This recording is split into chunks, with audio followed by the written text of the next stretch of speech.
But first tonight, it has been 15 years since the global financial crisis of 2008, a long time, but it hasn't gone away. Its consequences, in fact, still define our world. Why is the U.S. government so deeply in debt? How did Wall Street get so much money? What do they do exactly? Why are housing prices so high? Why do our leaders stoke racial conflict? Why have so many Americans concluded that their system is rigged?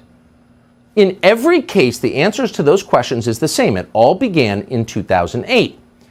Now, 2008 and its aftermath is a complex story, but let's just sum up in the broadest possible terms what happened.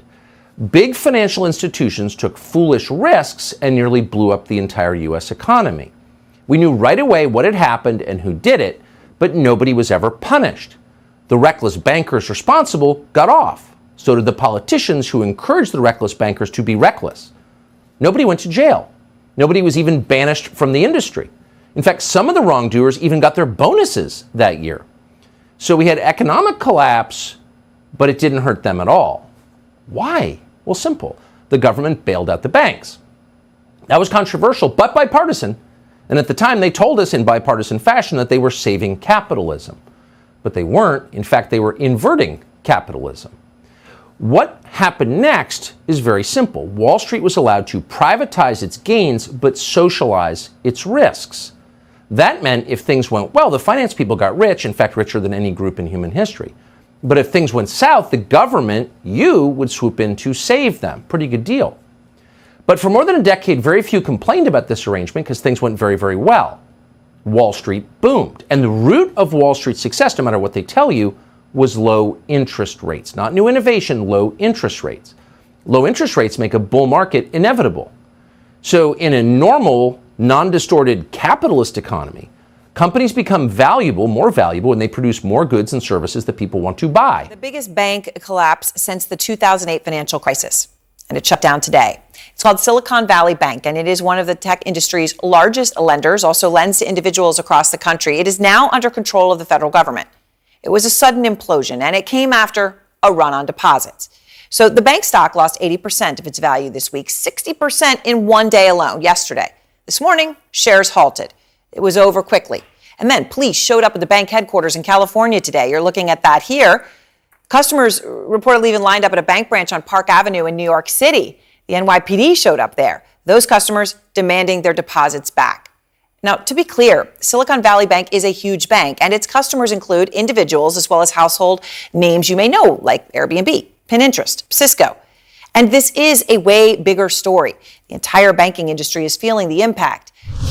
This is like the S&L crisis in the 80s. We're not talking about a failure of this bank, but that banks could, fail. So that's not off the question. This is clearly an example of something breaking. We can assume that there's serious contagion here. Okay, so when you use the word contagion, it begs the question, why could this happen at other banks? Well, for one basic reason. Silicon Valley Bank was doing what a lot of other banks are doing right now.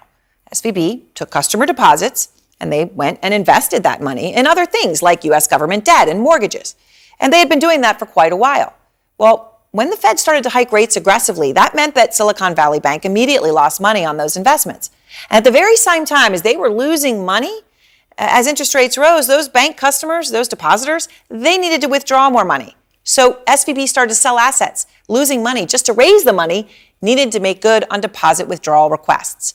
And then that turned into a spiral of fear and a race among customers to withdraw assets, the run on the bank.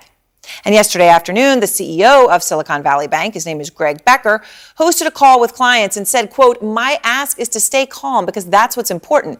We have been long-term supporters of you. The last thing we need you to do is panic." Well, when that's the ask as a bank, you're toast. And one person familiar with the situation asking me the hypothetical question tonight, what prevents runs on a whole bunch more banks next week?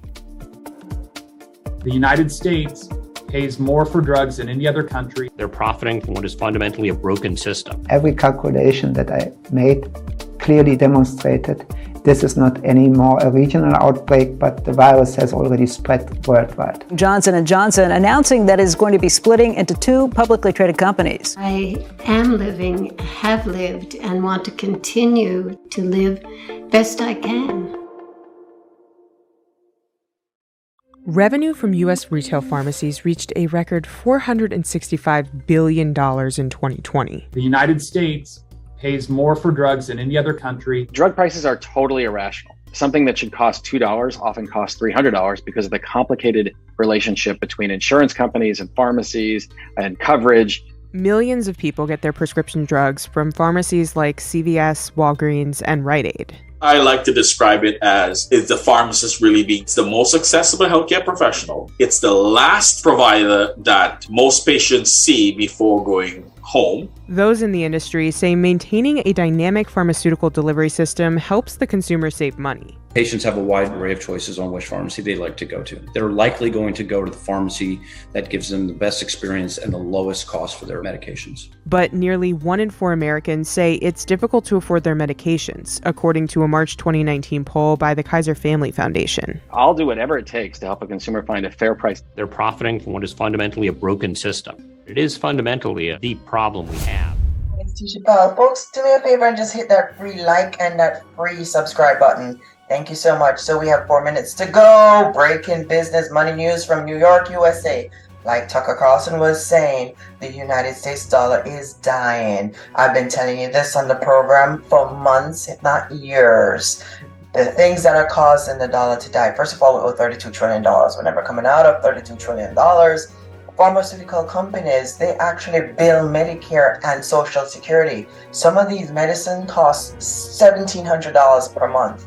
So if you have a pharmaceutical company and they're the biggest and the strongest in the country, how are you going to get us to get out of the inflation? We are never getting out of this inflation. And you heard about Silicon Valley Bank being crashed, as Aaron said from CNN. That was pretty scary. That cost trillions of dollars to the government. So every time the government shut down a bank, it costs the taxpayer billions and trillions of dollars. Now we're on the hook because the government closed banks down in 2008. They closed banks down.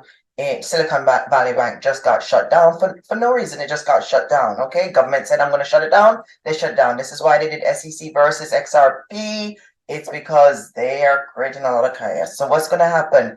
The more they're doing this is the more people are running to digital asset spaces. More people are going to create online businesses. So people love Bitcoin, XRP. This is why people are doing YouTube channels. They're getting paid for this. This is digital asset space now. 3 ways you can hedge yourself against the dollar. And I'm going to tell you 3 things you got to get rid of. The average American owes $32,000 for a car. Cannot have a car payment anymore. That no longer works in the United States.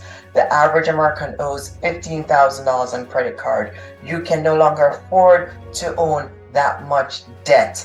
It has to go. America is changed. It's now a country where you need to live debt-free, or you need to get a second job like an online business that's paying you $3,000 per month. We'll talk more about that. And the third debt that Americans need to get rid of, student loans. You've got to stop that curse for your family. I went to school in the United States 30 years ago. I got an associate degree. I worked 30 hours, went to school at night. I'm Tisha Palmer. We'll be back another time. Take care.